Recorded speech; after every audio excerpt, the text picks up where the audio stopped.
We continue. We had seen the previous class the modal verbs, also left teacher Daniel some topics for you. But we are going to continue from then. One moment, please.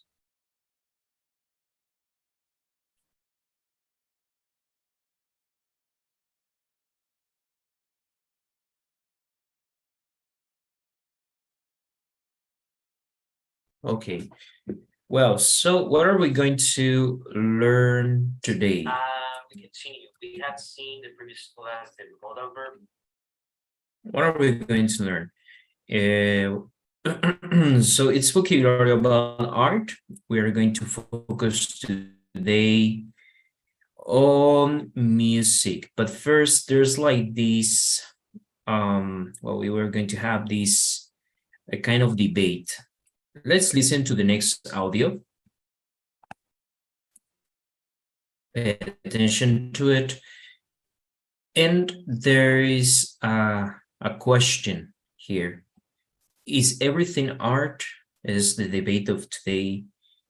Is everything art? Can be considered art, or some things cannot be considered art? For example, if I paint graffiti in the street, can that be considered art? If I do it well, is that art? Is that considered vandalism? And so just like this, there are lots of street art, works of art. And the question is everything, can everything that is, can everything made by a human with the purpose of producing art can be considered art or not? Well, we're going to listen to the next audio and you can follow along. Say it right. Okay, one moment. Unit 4. Take to the wind. Page 26. Page 25.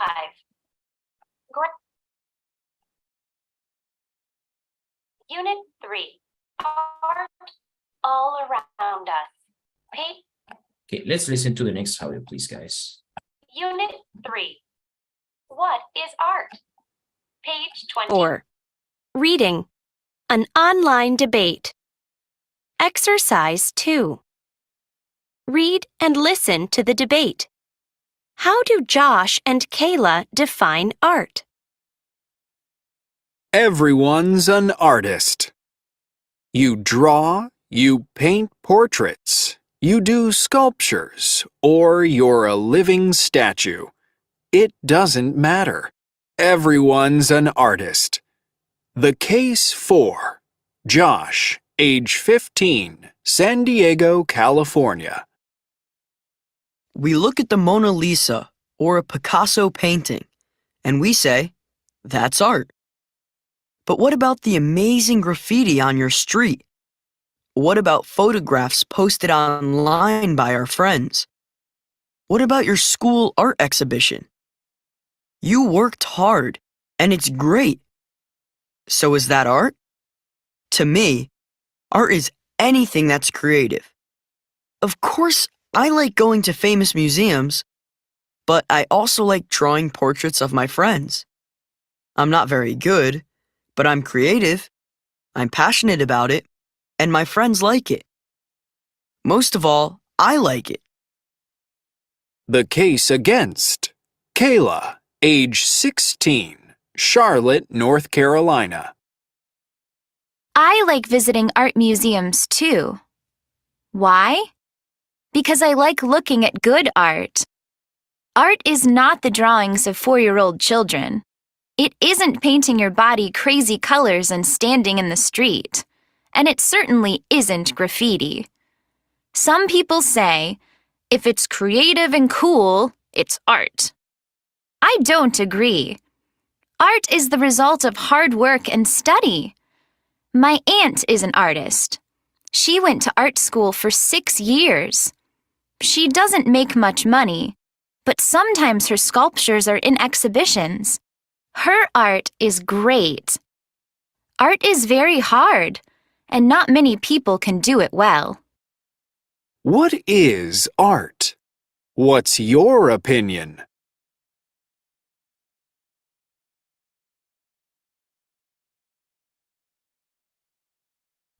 Excellent. So that's what the debate is. What do you think, guys? Are you with Josh? Do you agree with Josh or do you agree with Kayla?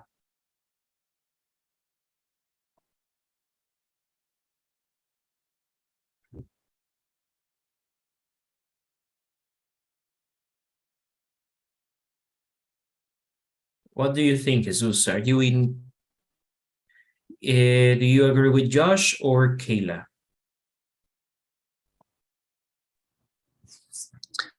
I think Kayla has the reason. Okay, very good. What do you think, Cassandra? Well, I am with both, with Josh and Kayla, because I think the art is in different forms. Yeah, so each of them have something that is true and some other things that are like each of them has a part of truth in what they are saying, right? Yes, so yeah, there are like some graffitis, right? Some graffitis can be made.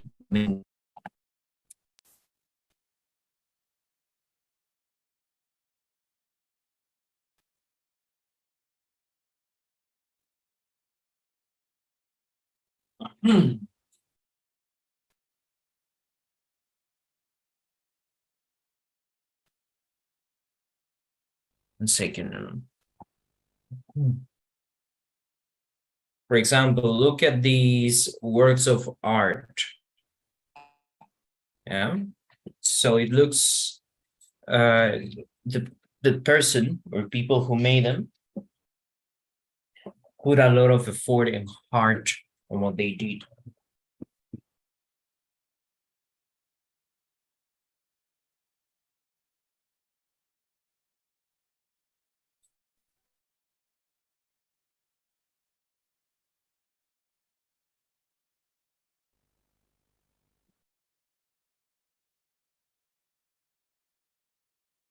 But what about, for example, some graffitis like these ones? Maybe that doesn't look very good, right? Especially if you live in a dangerous area or barrio or a neighborhood. Well, you don't want to have these because it's like a representation that something is not good or is not well cared.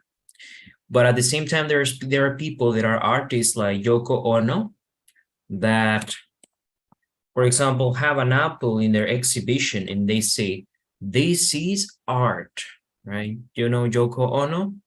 Yoko Ono is John Lennon's wife, yes. Well, John Lennon. And she has this on her gallery, and it's called Apple, and she exhibits this in her exhibition along with some other things that are kind of weird, right? And like, for example, these ladders, or yeah, some things don't make a lot of sense.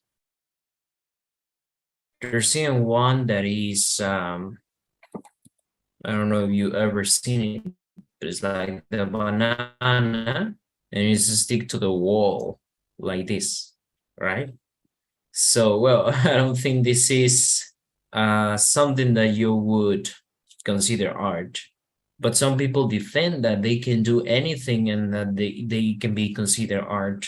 Yeah, so that's the situation, right? What can be called art, what cannot be called art. And here I will show you a video on YouTube of amazing street art.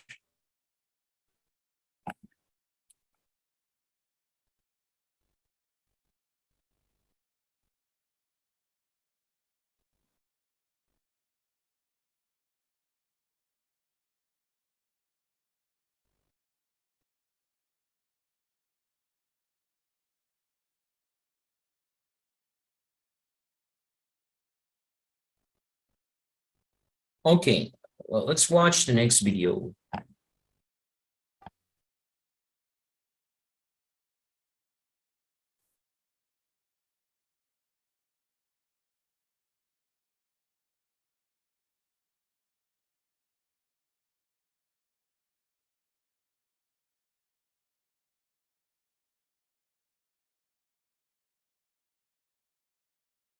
In the glory of Mother Nature, we're standing on the metropolitan monoliths of modernity in human history. Installation.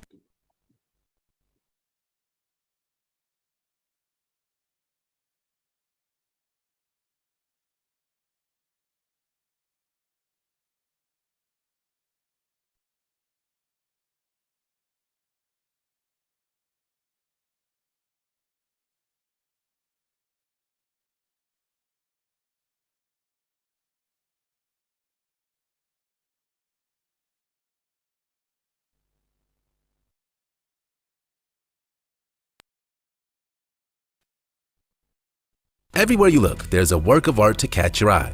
Whether we're basking in the glory of Mother Nature or standing awestruck at the metropolitan monoliths of modernity with some of the craziest installations in human history, the artist's canvas has certainly shifted through the ages. Historically, street art has suffered a bad rap, particularly in the early days of hip-hop and graffiti. But now, both spray paint and latex are pushing the boundaries of the creative medium.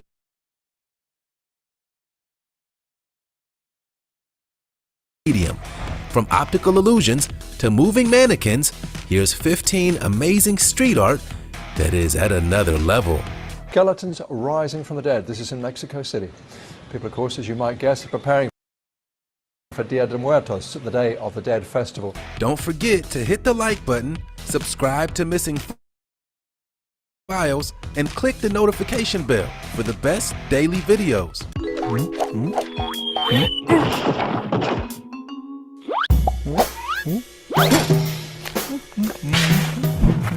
Gregor Wozik's Optical Illusions.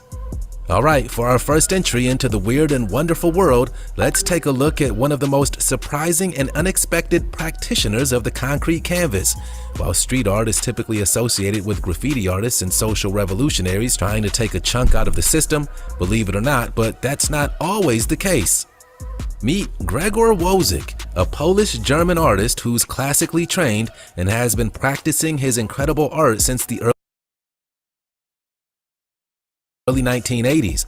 His style is exciting, thrilling, and oftentimes slightly scary for ordinary members of the public. Formerly, Wozik was inspired by the old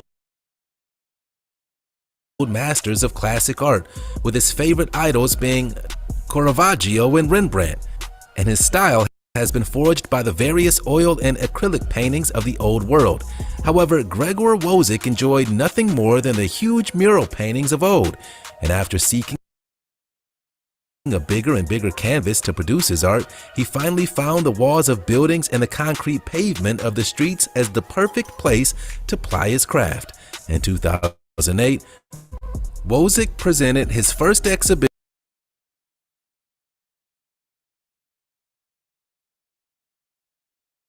in Vienna, Austria, where he used optical illusions and 3D perspectives to recreate recreate some of the ancient biblical scenes of the old masters. Don't look down.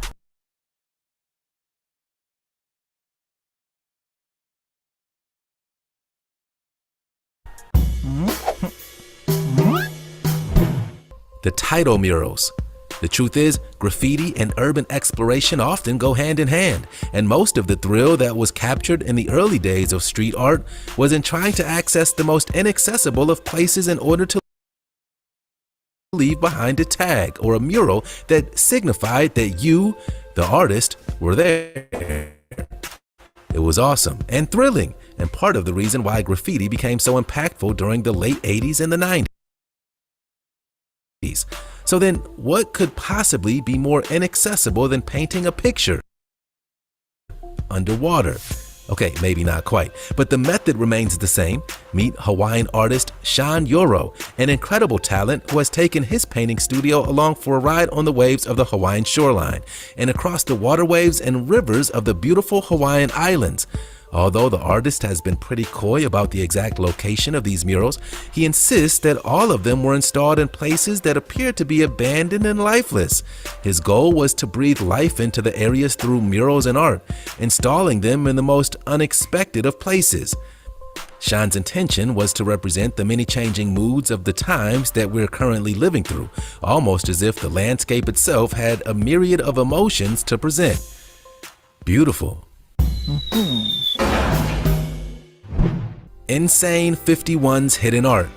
Alright, for this next entry, you'll probably need those blue and red 3D glasses that you get at the movies to comprehend the full mastery of this incredible art.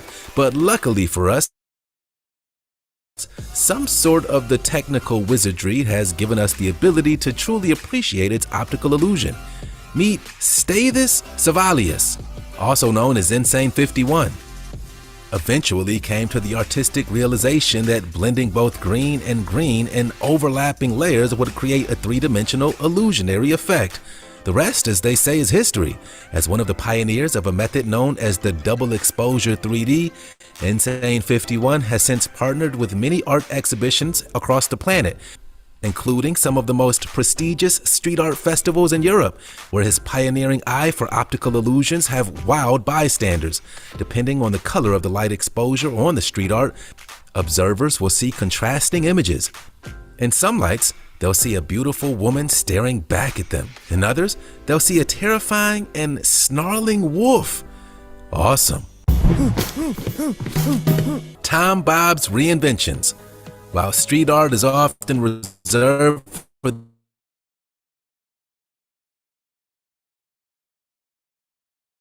the incredible talent of spray painting lifelike and photorealistic murals, we also have to applaud those that seek to repurpose the most mundane inner city objects.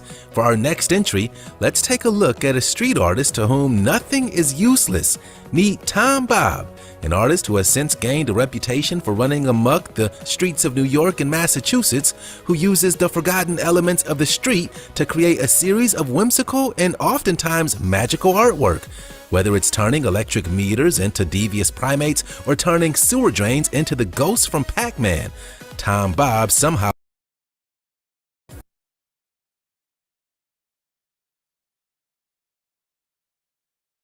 failed to.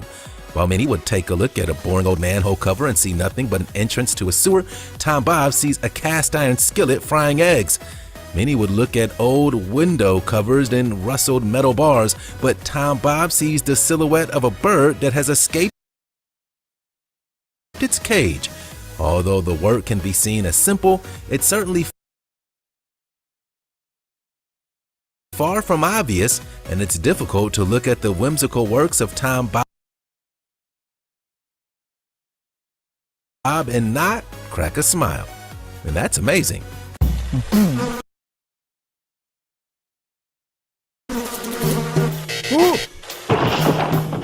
Ray Medina Jean's Dia de los Muertos mural.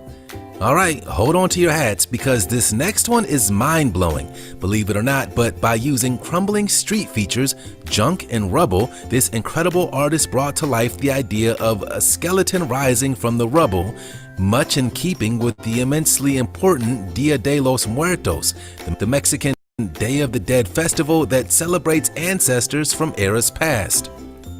The multi-day holiday, where celebrations are traditionally commenced on November 1st, involves family and friends gathering to pray for and remember friends and loved ones that have since passed away. However, rather than being a dark and mournful affair, the festival itself celebrates the spirit realm, and Mexican people do not see it as a day of sadness, but rather a means of celebration for their loved ones. Back in 2019, to commemorate this sentiment, an artist named Raimundo Medina built this gigantic skeleton in the middle of a street. Piles upon piles of crumbled concrete were used to create the illusion that the skeleton itself was bursting from the asphalt, and the result was insane. Considering the crazy events of 2020 so far, we wonder what other skeletal sculptures are awaiting this year's Dia de los Muertos.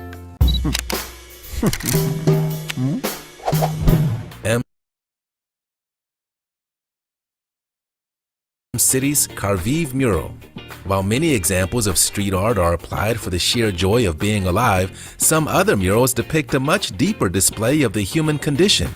Such is the case with M-City's Carvive murals, a series of spray-painted pieces that have attempted to tackle the complexity of modern-day Eastern Europe. Located in the streets of Kharkiv, Ukraine, these pieces, created by the incredibly talented artist M-City, depict what it means to live as a free person in modern-day Ukraine.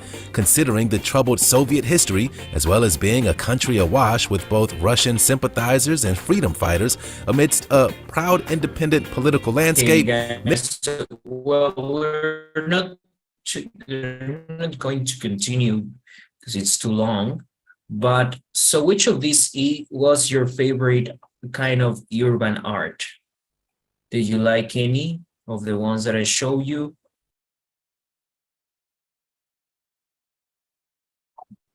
Out of the system. Did you like any of these works of art?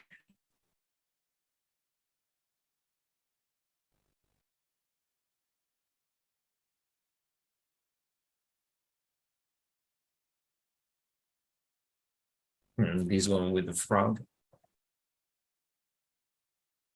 Which one did you like?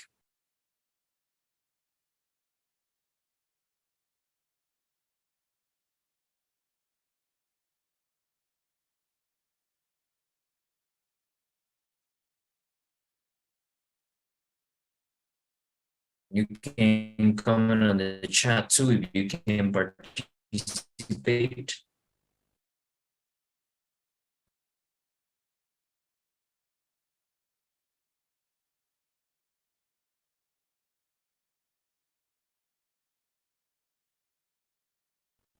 Can you hear me, guys?